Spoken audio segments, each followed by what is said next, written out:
우리 하나님 말씀 읽겠습니다. 욥기 펴실까요? 욥기 30장 욥기 30장 12절로 17절까지 말씀 다 같이 한 목소리로 봉독하겠습니다. 욥기 30장 12절로 17절입니다. 다 같이 읽습니다. 그들이 내 오른쪽에서 일어나 내 발에 덫을 놓으며 나를 대적하여 길을 에워싸며 그들이 내 길을 헐고 내 재앙을 재촉하는데도 도울 자가 없구나. 그들은 성을 파괴하고 그 파괴한 가운데로 몰려드는 것 같이 내게로 달려드니 순식간에 공포가 나를 에워싸고 그들이 내 품위를 바람같이 날려버리니 나의 구원은 구름같이 지나가 버렸구나. 이제는 내 생명이 내 속에서 녹으니 환난 날이 나를 사로잡음이라. 밤이 되면 내 뼈가 쑤시니 나의 아픔이 쉬지 아니하는구나. 아멘. 우리 지난 시간에 이어서 욥기 말씀 계속해서 나누도록 하겠습니다. 일순간에 욥이 둘러싼 모든 행복과 명예가 다 사라져버리지 않았습니까? 그래서 이제 밤에 잠을 자야 되는데요. 밤에 잠을 자야 되는데 잠이 안 와요. 잠이 안 올 뿐만 아니라 몸도 아파가지고요. 뼈골이 이제 쑤시는 거죠. 어르신들이 말하기를 뼈 속이 막 저리다. 뼈 속이 막 쑤신다. 이거 젊은 사람들이 잘 이해를 못하는데 아마 그런 아픈 부분이 있나 봐요. 아마도 욥이 그걸 느낀 것 같아요. 뼈골이 쑤시고 그리고 피부는 가려워서 잠도 편안하게 못 자는 거죠. 성경에 하나님이 사랑하시는 자에게 잠을 주시는도다 이런 말씀이 있잖아요. 예, 그런데 아마도 이 잠을 제대로 못 자니까 하나님이 나를 사랑하지 않으시나 보다 뭐 이런 생각도 했던 것 같아요. 그렇다고 예배 시간에 자는 것은 이건 하나님이 사랑하시는 게 아니에요. 이건 다른 존재가 주는 거니까 예배 시간에 졸리는 것은 잘 이겨내시길 바라요. 잠을 못 자는 것은 큰 불행이죠. 오늘날에도 그 현대 사회에 많은 그 사람들이 불면증에 시달리다고, 심지어는 특집으로 다큐멘터리가 제작될 정도로 불면증에 대한 관심도가 높아지고 있어요. 생각이 많으면 잠이 안 와요. 그죠? 시기나 질투나 미움, 억울함 이런 일들이 많으면 또 우리를 잠 못 들게 하고요. 잠이 안 오는 이유가 참 많지만 주된 이유는요, 마음이 편하지 않으니까 잠이 안 와요. 마음이 편안해야 아무 걱정 없이 스르륵 잠이 드는데 걱정할 것들이 꼬리에 꼬리를 물고 일어나니까 잠이 안 오더라는 거죠. 어떤 목사님은 교회에 참담한 일을 경험합니다. 계속 그 아픔 때문에 잠도 못 주무시다가 정신적으로 병이 온 거예요. 정신적으로 큰 병이 와가지고 결국에는요, 목사님이 교회 사역을 포기했어요. 잠도 안 오고 계속 걱정이 되고 스트레스가 쌓이고 하니까 정신과적으로도 상담을 받다가, 제가 아는 지인인데, 그러다가 결국에는 목회를 내려놓으셨어요. 마음이 평안이 없으니까 잠도 못 자는데 어떡하겠어요. 그러니 이분이 혼자서 슬픔을 삭히다가 도저히 안 되겠으니까 가족에게 큰 이제 선언을 하고 사역을 접고 지금은 산에 들어가셔서 살고 계세요. 산에 들어가셔서 슬픔 삭히면서 살다가 이제 지금 이제 하늘나라 가셨다라는 얘기를 들었어요. 요즘에 잠이 안 온다고 우울증, 불면증 다스리겠다고 연예인들도 그렇게 고민이 많잖아요. 인기가 어제의 인기지 오늘의 인기인가? 그러니까 매일 올라갔다 내려가는 그 인기에 영합해서 기분이 좋았다 슬펐다 하니까 너무 불안한 거죠. 그런 불안함 때문에 우울증도 오고 불면증도 오고 하니까 이런 마음 다스려 보겠다고 정신과에서 처방하는 게 프로포폴 같은 거 넣죠. 예, 우유주사, 일명 우유주사. 그러면 마음이 마냥 편안해지고 걱정 없이 잠들 수 있으니까. 이런 경우에 결국에는 또 중독이 돼요. 이 프로포폴이라는 주사가. 심지어 이제 중독이 되니까 거기다 가산 다 탕진하고 이전에 있었던 문제보다 더 큰 문제가 와가지고 쓰러져 버리는, 결국에는 그렇게 해갖고 자살해가지고 죽어버리는 이런 사건들도 여러 건 지금 소개되고 있잖아요. 요즘 심심치 않게 들리는 안타까운 이야기들이죠. 영광 우리 가족들은 그런 함정에 빠지지 않으셨으면 좋겠어요. 건강하게 하나님께서 극복하게 하실 거예요. 정기적으로 건강한 정신력 가지고 이 주일만 잘 성수하셔도 100% 다 회복된다는 확신이 있어요. 하나님께서 말씀대로 잘 이끌어 가실 것이고 순적하게 모든 일들을 제자리에 있게 하실 때 여러분 정말로 편안한 잠자리, 여러분 양이 서서 자는 건 대부분 엎드리는 경우는 거의 없어요. 그러나 시편 23편의 말씀은 양이 엎드려서 잔다는 표현이 나오거든요. 왜냐하면 목자가 얼마나 편안하게 해주시는지, 아주 시원한 물가로 아주 그냥 푸른 방초동산으로 인도하시니까 주변에 어떤 적들도 자기들에게 덮칠 거라는 예상조차 할 수 없는 그런 평안함이 넘칠 때 양들이 엎드려서 잠을 자요. 그런 평안함이 오늘 주님께서 오늘 예배드리는 모든 분들에게 허락하시기를 주님의 이름으로 축원합니다. 30장 18절 19절 한번 읽어볼까요? 30장 18절 19절 시작. 나의 옷깃처럼 나를 휘어잡으시는구나. 하나님이 나를 죽는 가운데 던지셨고 나를 들과 살에 갖게 하셨구나. 여러분 18절 19절 읽어보니까 욥이 누구를 원망하는 것 같아요? 예? 누가 이렇게 하셨대요? 하나님이 이렇게 하셨다는 거죠. 이거 하나님이 이렇게 나를 어렵게 하셨다 하면서 누구를 원망하는 거예요? 하나님을 원망하는 거, 이 굉장히 위험한 자세거든요. 번지수가 틀렸어요. 이거 하나님이 이렇게 하신 거 아니에요. 마귀가 그렇게 하는데 욥은 하나님이 한다고 착각을 하고 있거든요. 이렇게 되면 하나님 입장이 점점 난처해지는 거예요. 20절 보세요. 내가 주께 부르짖으나 주께서 대답하지 아니하시오며 내가 섰사오나 주께서 나를 돌아보지 아니하나이다. 여러분 우리가 보통은 앉아있거든요. 보통은 앉아있어요. 앉아있다가 많은 군중들 속에서 다 앉아가지고 뭔 일을 벌이고 있다가요, 뭐 앞에서 리더하는 사람에게 내가 좀 불편하다 또는 내가 좀 애로사항이 있다라는 것을 표현하기 위해서는 어떻게 해야 되냐면 일어나요. 사람들 다 앉아있을 때 일어나면 도드라지죠. 욥이 그런 것처럼 사람들 다 앉아있을 때 하나님 앞에서 자기가 일어났다는 거예요. 서서 하나님 나를 좀 봐주세요, 나를 좀 돌아봐주세요 하고서 수많은 사람들 속에서 자기가 하나님 앞에 서서 하나님 나를 좀 쳐다봐 주시면 안 될까요 하고서 그런 모습으로 서 있었는데 하나님이요 돌아봤다는 거예요, 안 돌아봤다는 거예요? 안 돌아보셨대요. 누군가가 목사님 하고서 손을 딱 들었어요.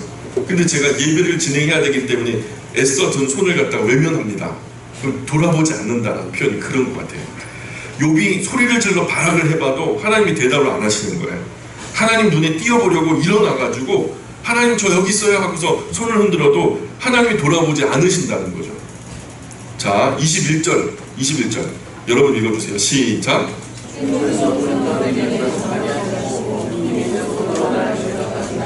예, 욥은 자꾸 하나님이 자기를 잔혹하게 하고 자기를 적대시한다는 거예요. 근데 하나님이 그러시는 게 아니거든요. 22절 나를 바람 위에 들어 불려가게 하시며 무서운 힘으로 나를 던져버리시나이다. 내가 아나이다. 주께서 나를 죽게 하사 모든 생물을 위하여 정한 집으로 돌려 보내시리이다.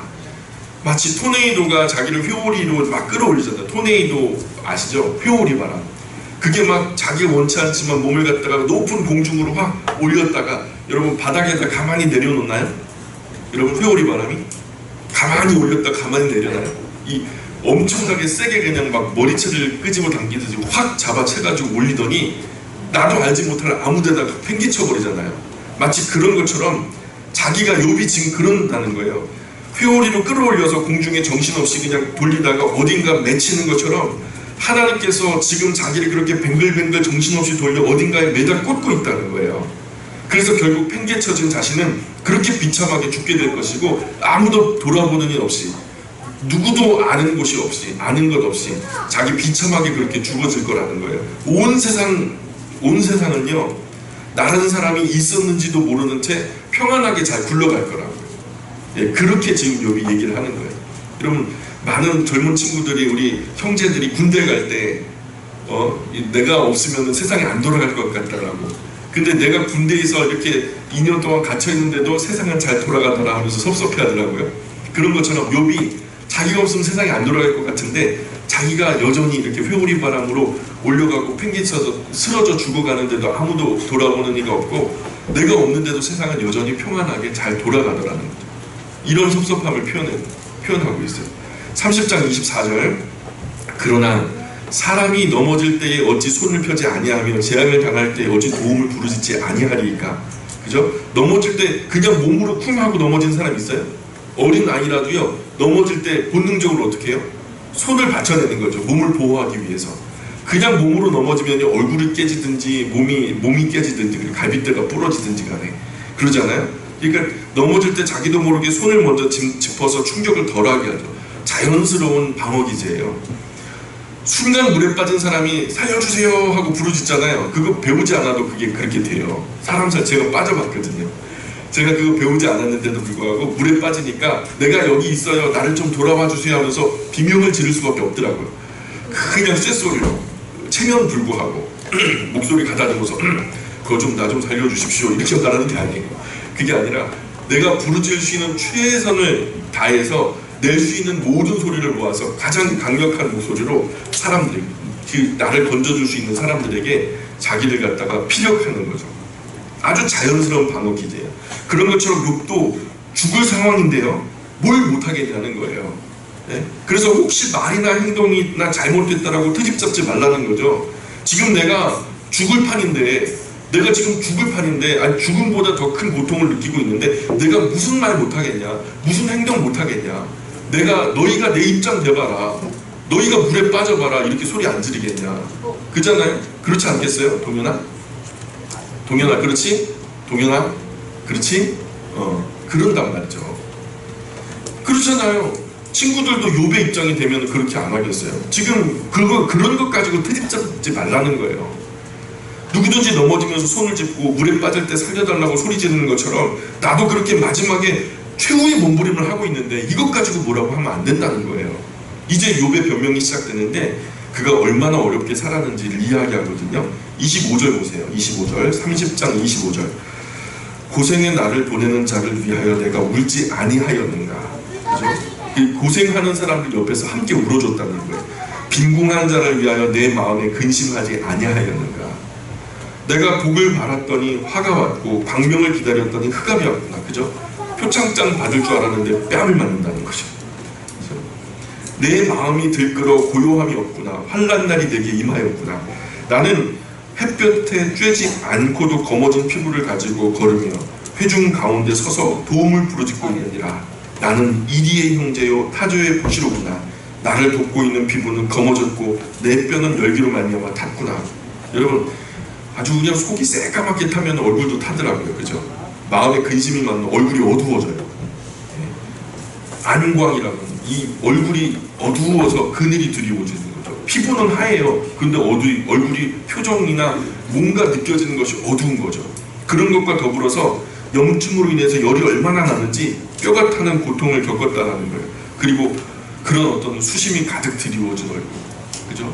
스트레스 받아서 얼굴이 검어진 거죠. 31절에 내 수금은 통곡이 되었고 내 피리는 애곡이 되었구나. 남들은요 이 수금을 타고 피리를 불면서 좋아하고 노래하고 막 그러는데요, 자기는 이제 울며 불며 하는 것이 그게 다른 사람들의 노래와 같이 됐다는 거죠. 31장으로 건너가 볼까요?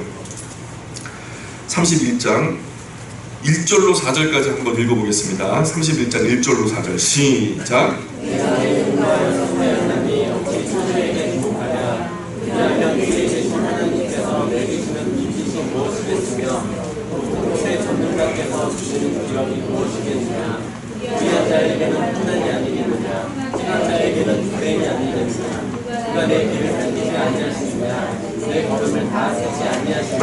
예, 욥은요 자기 눈과 약속을 했어요. 자기 눈과 무슨 약속을 했냐면 아내 외에는 절대로 아름답고 미끈한 여자를 보면서 입맛다시지 않겠다라고 약속을 했어요. 여러분, 그런 약속하시는 아버지 있어요. 대단하신 아버지인데 욥이 대단한 거예요. 그것이 결국 하나님 앞에서 내 눈에 기쁜 대로 모든 쾌락을 다 채우면 하나님 앞에서 나의 분깃이 어디 있겠냐는 거예요. 그래서 내가 젊어서 어려서 얻은 아내, 이 아내와 더불어서 행복을 누리는 것, 그거 외에 다른 만족을 추구하지 않았다라는 거예요. 다른 사람들은 욥의 세계에서도요 그저 그냥 결혼했음에도 불구하고 여러 여자 쳐다보면서 입맛 다시고 탐하고 그랬던 것들이 있는 것 같아요. 심지어는요 10계명에도 그게 나오잖아요. 10계명이에요. 10계명 중에서 남의 아내를 탐하지 말라고 그러잖아요. 그런 얘기가 있을 정도니까 일부 여러 세상의 사람들, 여러 세상에 결혼한 남자들이 어떻게 했다는 거예요? 오늘 세상과 크게 다르지 않게 결혼을 했음에도 불구하고 다른 여자들을 탐했다는 거예요. 절대로 영광교회 아버지들은 그런 일이 없으시길 바래요. 그러면 저한테 그냥 가만 예, 그럴 분도 없어요. 그럴 분도 없어요. 우리 교회 남자 청년들은 아름다운 처녀들 많이 보셔야 돼요. 아름다운 처녀들 많이 눈여겨서 보세요.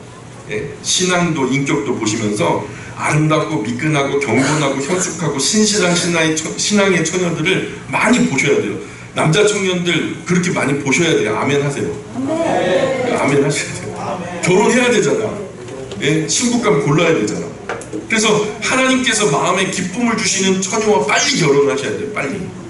천천히 빨리 결혼하셔야 돼요. 인생이 짧아요. 빨리 결혼해가지고 아기를 많이 낳아야 돼요. 최소한 아기 5명 이상 낳으면서 경건한 가정을 빨리 이루어야 됩니다.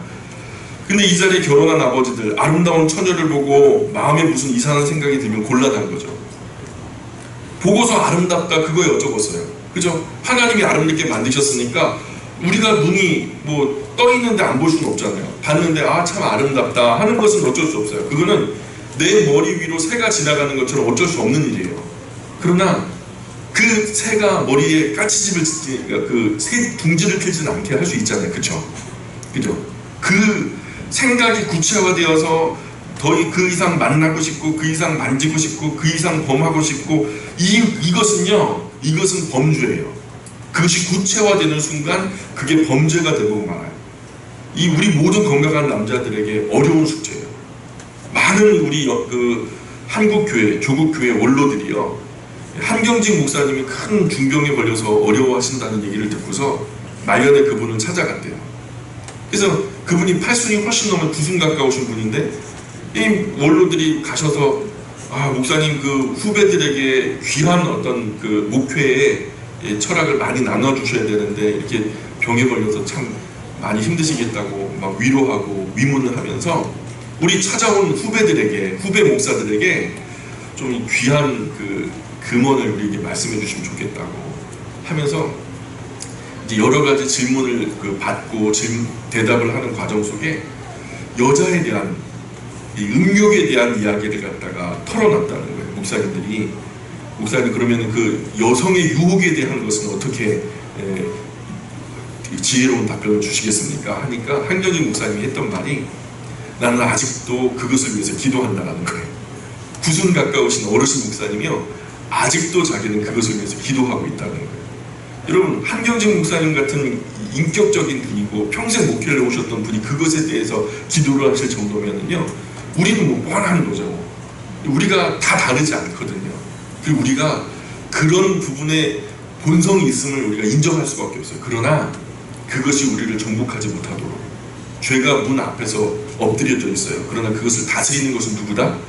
우리 아버지들 정신 바짝 차리시고 그런 유혹에서 우리가 자유롭지 못해요. 그러니까 끝까지 기도하시면서 우리가 정말로 하나님 앞에서 아름다운 정절을 지키고 나의 가정을 화목하게 유지할 수 있도록 가꿀 수 있도록 우리가 사명감으로 그 일들을 생명을 걸고 지켜내야 되겠어요. 아멘 합시다.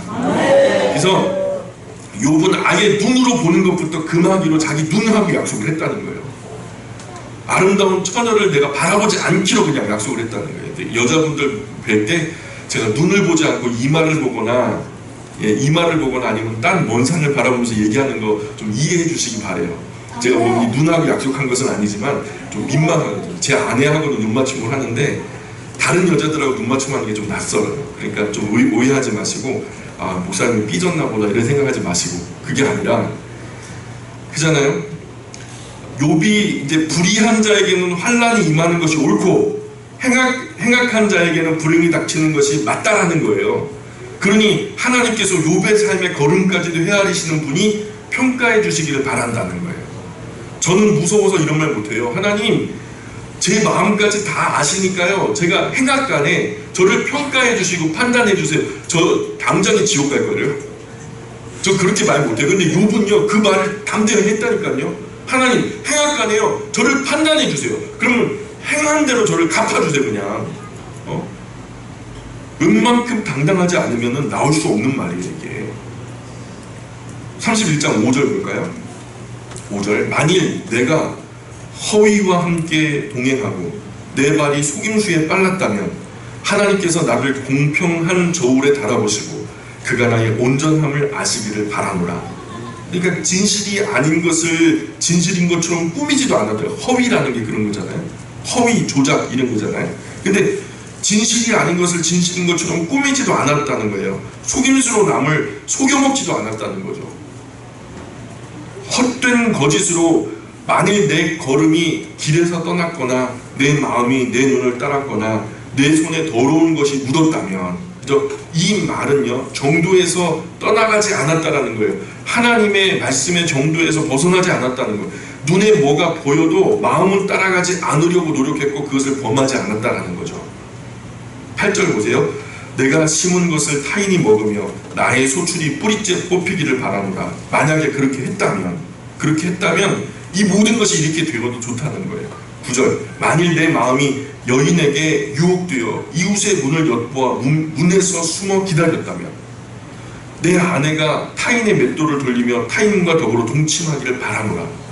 여러분, 그랬다는 거예요? 안 그랬다는 거예요? 욥은 이 정절에 있어서도 완벽하게 자기 관리를 했다라는 거예요. 그러니 내 아내가 남의 집의 여종이, 아주 비천한 여종이 되어서 그 성적인 놀이개감이 되어도 좋다는 거예요. 만약에 내가 그런 일들을 했다면. 그럴 정도로 욥이 자신의 삶에 이런 부분에서 아주 정결했다라는 것을 스스로 얘기하는 거예요. 이 욥은 이런 부분에 당당한 거죠. 11절 보세요. 31장 11절. 그것은 참으로 음란한 일이니 재판에 회부할 죄악이요 멸망하도록 사르는 불인이 나의 모든 소출을 뿌리째 뽑기를 바라노라. 그러니까 여러분, 우리 아버지들 잘못해갖고 한눈 팔면은요, 일평생 지내왔던 모든 것들이 한순간에 다 날아가 버려요. 다 나가버려요.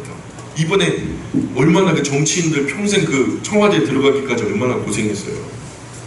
근데 그냥 대통령 사절단에 포함돼가지고 그럴 정도면 능력을 인정받았다는 얘기인데 거기서 충원 일어나가지고 평생 쌓았던 그 명예 다 사라져버리고 정말 치졸한 사람이 돼버리잖아요.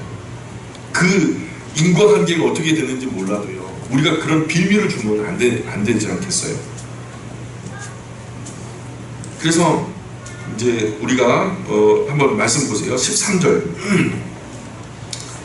그러니까 만일 그런 일이 내게 있었다면 12절에 보니까 멸망하도록 사르는 불인이 나의 모든 소출을 뿌리째 뽑기를 바라노라. 만일 그런 일이 내게 있었다면 마땅히 재판을 받을 것이고 모든 것을 잃어도 할 말이 없다는 거죠. 이 말은 욥이 절대로 그런 범죄를 저지른 일이 없다라는 것을 반증하는 거죠. 13절 보세요. 만일 남종이나 여종이 나와 더불어 쟁론할 때에 내가 그의 권리를 저버렸다면 하나님이 일어나실 때에 내가 어떻게 하겠느냐? 하나님이 심판하실 때에 내가 무엇이라 대답하겠느냐? 이 남종이나 여종에게 줘야 할 몫이 있거든요. 밥을 먹는 것과 의식주를 보장하는 것과 더불어서 조금의 삭슬 그에게 챙겨줘야 되거든요. 마치 직장에서 월급을 사장님이 주는 것처럼. 근데요, 못된 악덕 주인들은요, 안 줘요. 아주 그냥 파렴치하게 등쳐먹어요. 그냥 한 달 못 채우게 만들어요. 뜨내기들을 하려고 와가지고요, 사람들에게 이제 몸을 쓰는 일을 하는데 막 2몫, 3몫을 줘버려요. 그러면 아버지들이 어디 힘이 있어요? 요즘에 아버지들 안 그래도 힘이 쪽 빠져있는데 어깨가 축 처져갖고 사시는 분들인데 어떻게 처자식이라도 먹여 살릴까 해가지고 현장에 가고 열심히 일을 하는데 그 일을 감당할 수 없을 만큼 너무 힘들게 주거든요. 자기들도 알아요. 그거 감당 못한다는 거. 버티다 뭐 한 주 보름 만에 그만두면요, 몇십만 원 싹둑 잘라먹고서요, 예, 그냥 아주 최소한의 금액으로 그냥 일당 3만 원, 4만 원만 쳐주고 그냥 보내버려요. 아주 이런 사람들이요, 즐겨요. 그냥 중소기업이 안 되는 이유가 있어요. 건강한 양심을 가진, 그 양심을 가진 중소기업은 잘 되더라고요. 공평하게 분배를 하려고 노력하는 사장님들은요, 건강한 사람들이, 인재들이 많이 들어오더라고요. 근데 남 등쳐먹으려고 하는 그런 사업장에 누가 가겠어요? 한 번 경험은 다시는 거기 안 가지.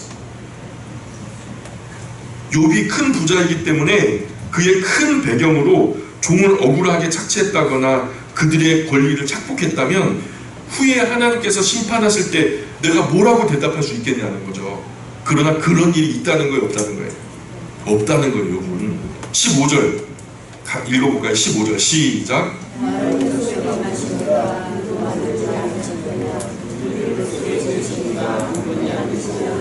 예. 오늘 모든 기업가 사람을 고용한 사장님, 회장님들이 다 같이 들어야 할 말이에요. 아모스도 그런 말씀 하잖아요. 최근에 제가 번뜩 떠올라서 적었던 메모의 내용이 이런 내용이 있어요. 세상에 나보다 못난 사람은 없다. 그러나 나보다 잘난 사람도 없다. 이게 무슨 말이에요? 사람은 다 동등한 거예요. 태어나는 순간 하나님께서 생명을 주셨어요. 그래서 이 세상에 나온 거예요. 태생적으로 왕족도 없고요. 태생적으로 천민도 없어요. 하나님은요, 다 같은 한 아비 밑에서, 하나님 아버지 아래에서 인간의 가족이 하나로 살아가게끔 만드셨어요. 그 안에 어리다고 밑에고 어른이라고 위에고 그게 아니에요. 태생적으로 귀족이라고 태생적으로 천민이라고 그게 아니에요. 하나님은 모든 인생을 같이 동등하게 만드셨어요. 예, 그런 동등함으로 예, 이 미국에서도 그 흑인이 자유하게 되고, 그죠? 성경을 읽다가 보니까 하나님께서 인간을 존엄하게 만드셨는데 지금 우리의 세상을 보니까 흑인들이 막 핍박을 받고 있더라는 거예요. 그래서 에이브러함 링컨이 하나님의 말씀을 읽다가 이거는 하나님의 말씀에 입각해서 옳지 않은 건데 뭔가 근본적으로 세상이 잘못돼 돌아가고 있다는 거죠. 그래서 노예 해방을 외치면서 그가 고군분투하다가 결국 노예들을 해방시키는, 흑인들을 해방시키는 큰 과업을 달성하잖아요. 사람은 다 한 형제요 자매입니다. 다른 배경, 다른 기술, 다른 직급이 있는지도 몰라요. 그런데 마치 그 내가 고용해갖고 사는 사람은 인격까지 내 것인 줄 착각한다니까요. 우리 기본적으로 같은 눈높이에 동등한 사람들이에요. 돈이 남을 부려도 그 사람 인격까지 돈으로 산 것이 아니거든요. 우리는 사장님에 대해서 그분을 고용했을 때는요, 그분의 노동력을 산 거지 그분의 인격을 산 게 아니에요. 그분에게는 존엄한 가정이 있어요. 아내도 있고 아이들도 있단 말이에요. 그런 가정의 가장을 다룰 때는요, 인격적으로 다뤄야지 인격적이지 못하게 야, 자, 막 개 XX 하면서 막 이렇게 하는 그런 업장이 얼마나 많이 받는지 몰라요. 저도 아르바이트 막 하고 그럴 때마다 현장에서 고통받는 아버지들의 모습을 굉장히 많이 봤거든요. 답지 못한 거죠. 그 사람의 노동력을 산 것이지 인격을 산 게 아니에요. 이것을 착각한 기업의 입금이들, 그 잘못되어진 입금이들이요, 갑질이라는 신조어를 만들었어요. 욕과 같은 존엄한 인간의 안목을 우리 모두가 갖게 되기를 소망합니다. 하나님께서 여러분들을 복되게 하실 거예요. 어떤 경우에는 10명을 거느리게 하시고, 어떤 경우에는 100명을 거느리게 하시고, 혹여 어떤 경우에 우리의 다음 세대에서는요, 1000만인의 두령으로 위대한 일을 하는 위대한 후손을 이 교회에 허락하실지도 모르겠어요. 그럴 때 여러분, 우리가 이런 인간의 존엄한 이 성품의 바탕을 두고서 아름답게 운영해 나간다면 하나님께서 더 복 주실 거예요. 요셉이 그랬던 것처럼. 31장 16절 볼까요? 16절. 내가 언제 가난한 자의 소원을 막았거나 과부의 눈으로 하여금 실망하게 하였던가. 나만 혼자 내 떡덩이를 먹고 고아에게 그 조각을 먹이지 아니하였던가. 여러분, 다 먹였다는 거죠. 자기 영향력이 다다르는 모든 곳에서 다 먹였다는 거죠. 실상은 내가 젊었을 때부터 고아 기르기를 그의 아비처럼 하였으며 내가 어렸을 때부터 과부를 인도하였노라. 만일 내가 사람의 의복이 없이 죽어가는 것이나 가난한 자가 덮을 것이 없는 것을 못 본 채 했다면, 만일 나의 양털로 그의 몸을 따뜻하게 입혀서 그의 허리가 나를 위하여 복을 빌게 하지 아니하였다면, 만일 나를 도와주는 자가 성문에 있음을 보고 내가 주먹을 들어 고아를 향해 휘둘렀다면 내 팔이 어깨 뼈에서 떨어지고 내 팔뼈가 그 자리에서 부스러지기를 바라노라. 나는 하나님의 재앙을 심히 두려워하고 그의 위엄으로 말미암아 그런 일을 할 수 없느니라. 참 인격적으로 살았죠. 자기의 영향력이 다다른 모든 곳에 하나님의 거룩함을 나타내려고 최선을 다했던 흔적이 나타나요. 그렇죠. 이 중에서 내가 욕만큼 살았다, 욕이 아니고요, 욕만큼 살았다고 하시는 분 자신 있게 한번 손 들어보세요. 없을걸요.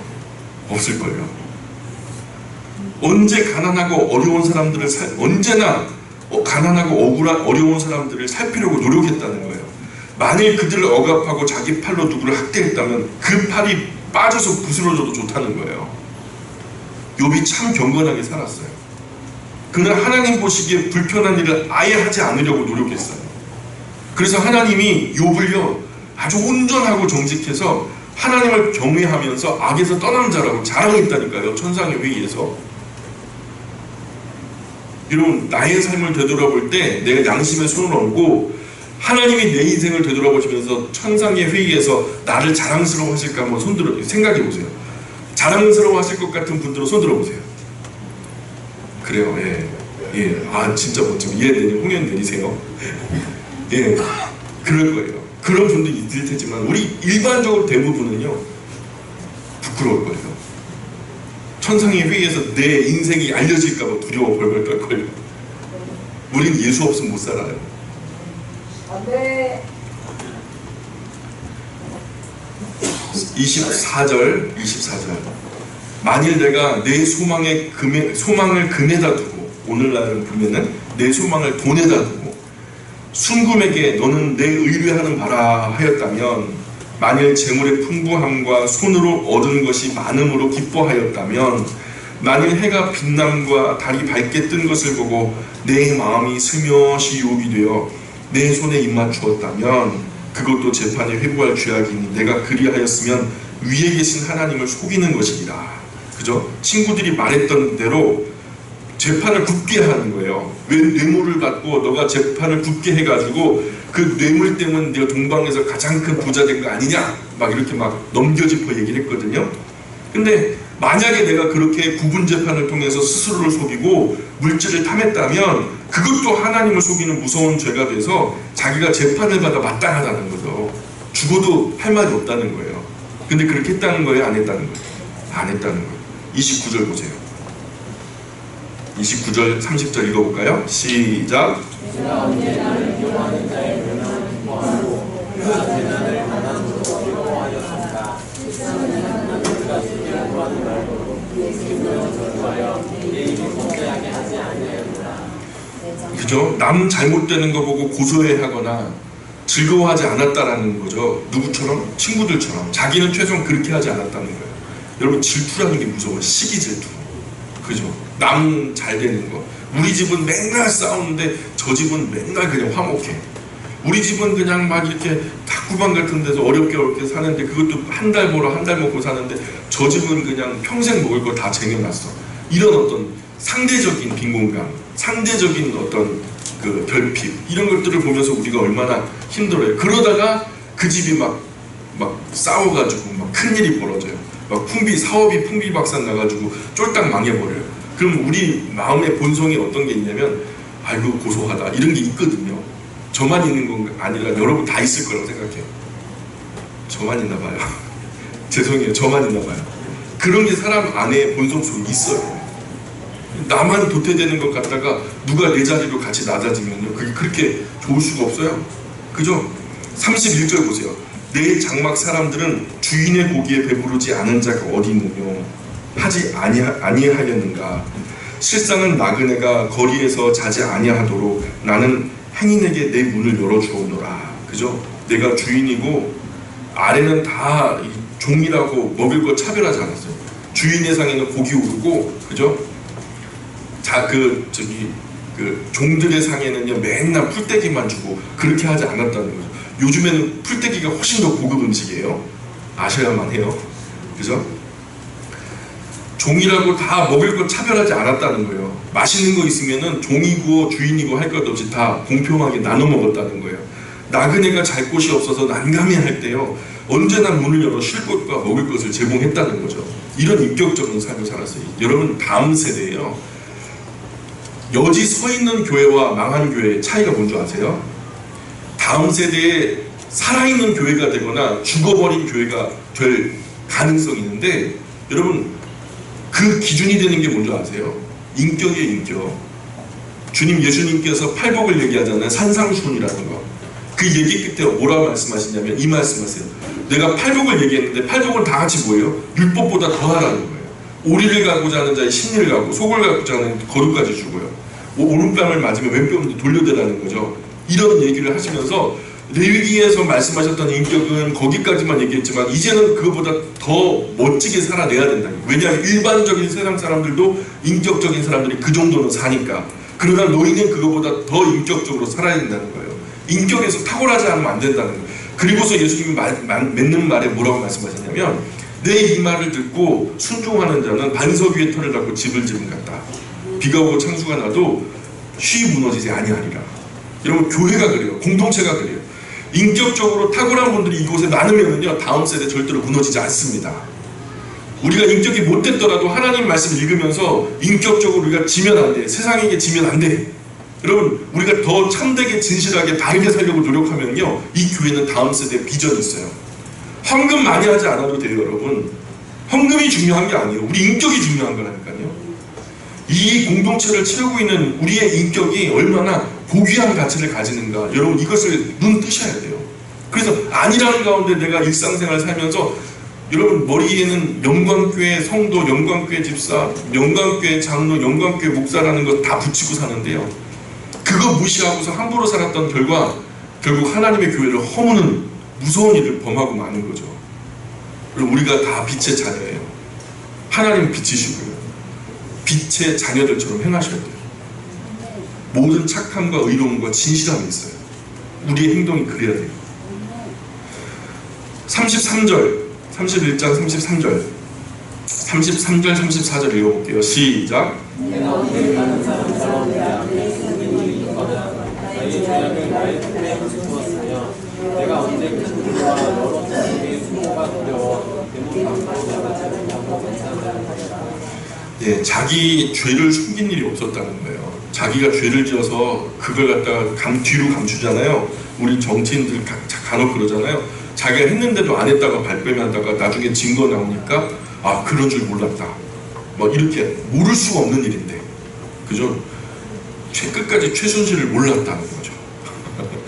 면대면까지 하고 얘기까지 나누고 막 그랬었는데 아 최순실을 몰랐대요. 나중에는 증거가 딱 나타나니까 아 그게 그런 상황인 줄 몰랐다.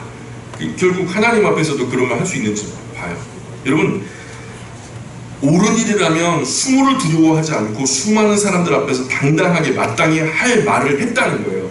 내가 비굴하게 그 사람들 앞에서 명예나 권세나 이런 뭐 표 깎일까봐 눈치 보면서 말할 거 못했던 적이 없다는 거예요. 욥은요 할 말 했고요 자기 죄가 있다면은요 숨길 일 없이 다 오픈했다는 거죠. 35절 보세요. 누구든지 나의 변명을 들어다오. 나의 서명이 여기 있으니 전능자가 내게 대답하시기를 바라노라. 나를 고발하는 자가 있다면 그에게 고소장을 쓰게 하라. 내가 그것을 어깨에 매기도 하고 왕관처럼 머리에 쓰기도 하리라. 내 걸음의 수요를 그에게 알리고 왕족처럼 그를 가까이 하였으리라. 뭔가 내가 잘못한 것을요 확실하게 써가지고 명명백백하게 명제로 내게 딱 적어가지고 주면은요 내가 이것 때문에 이런 수모를 당하는구나 하면서 막 춤을 추고 막 즐거워할 뿐만 아니라 그것을 내게 알려준 그 사람에게요 그를 갖다가 왕족처럼 대해주겠다는 거예요. 존귀하게 대해주겠다는 거예요. 그만큼 뭐라는 거예요?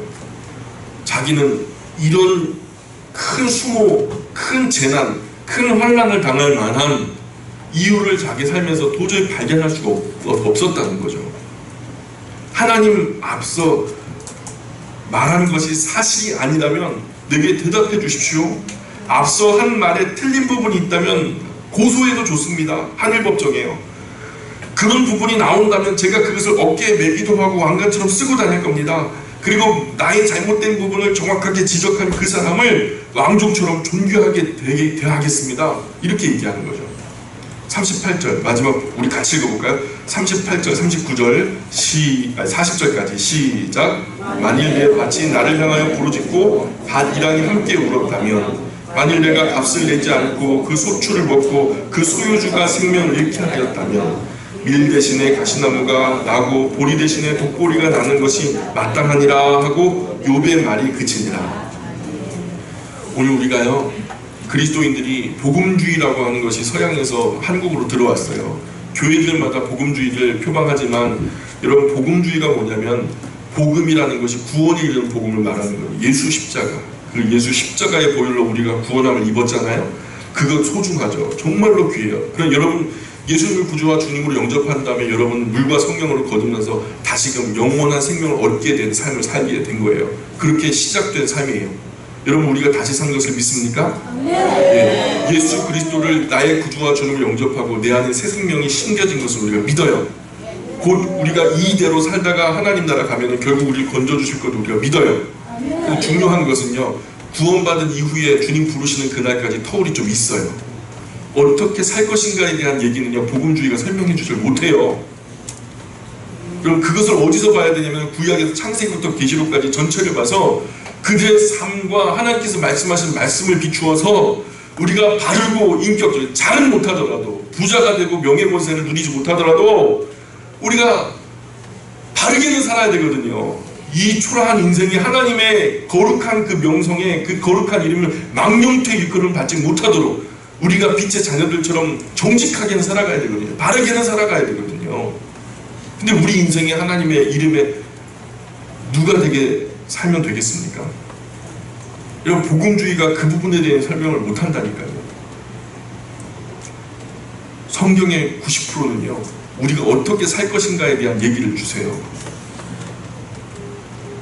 오늘 욥은요, 차라리 내가 누군가의 것을 착복해서 그가 죽었고 그로 인해서 밭이 열매를 내지 않고 오히려 해로운 식물로 밭이 채워졌다면 이런 벌이 마땅하다라고 달게 받았을 거라는 거예요. 아합처럼, 이세벨처럼 올 것이 왔구나, 그럴 거예요.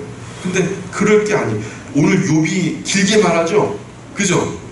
솔직히 우리가 욥의 자기 고백을 들으면서 부끄럽지 않았어요? 여러분, 부끄럽지 않았어요? 저는 부끄러웠어요. 제가 이걸 갖다 수십 번 읽었거든요. 욥의 자기 고백을 보면서 하나하나 정리를 하면서 명제형으로 다 바꿔가지고 욥은 이렇게 살았다, 이거 살았다, 이렇게 살았다 다 했는데요, 제가 그 중에 10분의 1도 못하더라고요.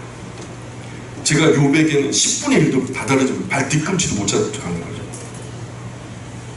세례 요한이 예수님 신들매를 감당하지도 못한다라고 말했던 거죠. 저는 욥의 신들매를 감당하지 못할 것 같아요. 그 인격이 따라가지도 못할 것. 솔직히 저는 목사잖아요. 그런데 목사지만 부끄러워요. 저는 욥의 반만큼도 선하게 못 살아요. 선하디오 영광교회 목사가 욥의 반만큼도 선하게 못 살았다? 또 오늘 제가 이렇게 살기로 결단하고 마음을 나누면은요, 아내가 그렇게 따라주겠는가, 이게 좀 궁금해요. 왜냐하면 제가 당장 나가서 길에서 노숙자를 데려와요. 오늘 주무실 곳 없죠. 제가 잘 곳을 제공하겠습니다. 애들아 비켜, 오늘 어르신께서 여기 주무실 거다 하고서 자리를 피해드리고 씻길 거 해드리고 드실 거 제공하고. 여러분, 그렇게 한다면은 과연 아내가 동의를 해줄까? 이 반응이 저는 궁금해요. 한마디로 대단한 신앙이에요.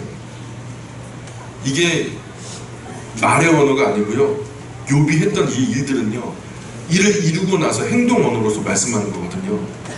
이것을 해야 되겠다라고 말하는 게 아니라 이렇게 했다라는 것을 얘기하는 거거든요. 대단한 신앙이죠. 우리가 마땅히 본받아야 할 신앙이에요.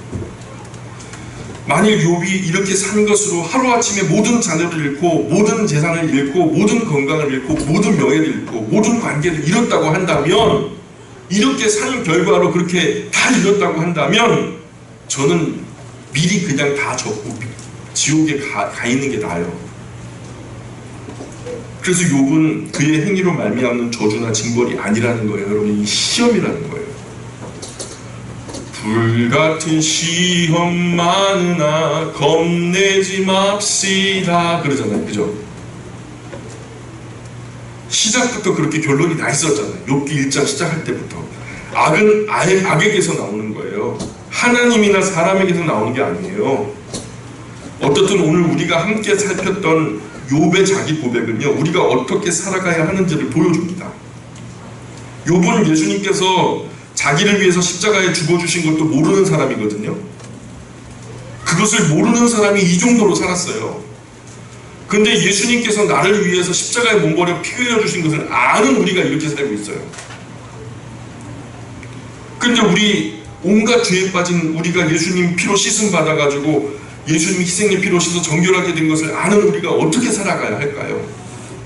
요건 오늘 그리스도인들에게 많은 것을 생각하게 만듭니다.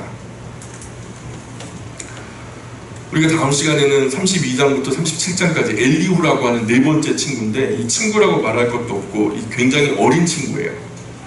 아마 요백에는 아들뻘 정도 되는 것 같아요. 이 어린 사람이 나이가 어려서 대화에 끼지 못해요.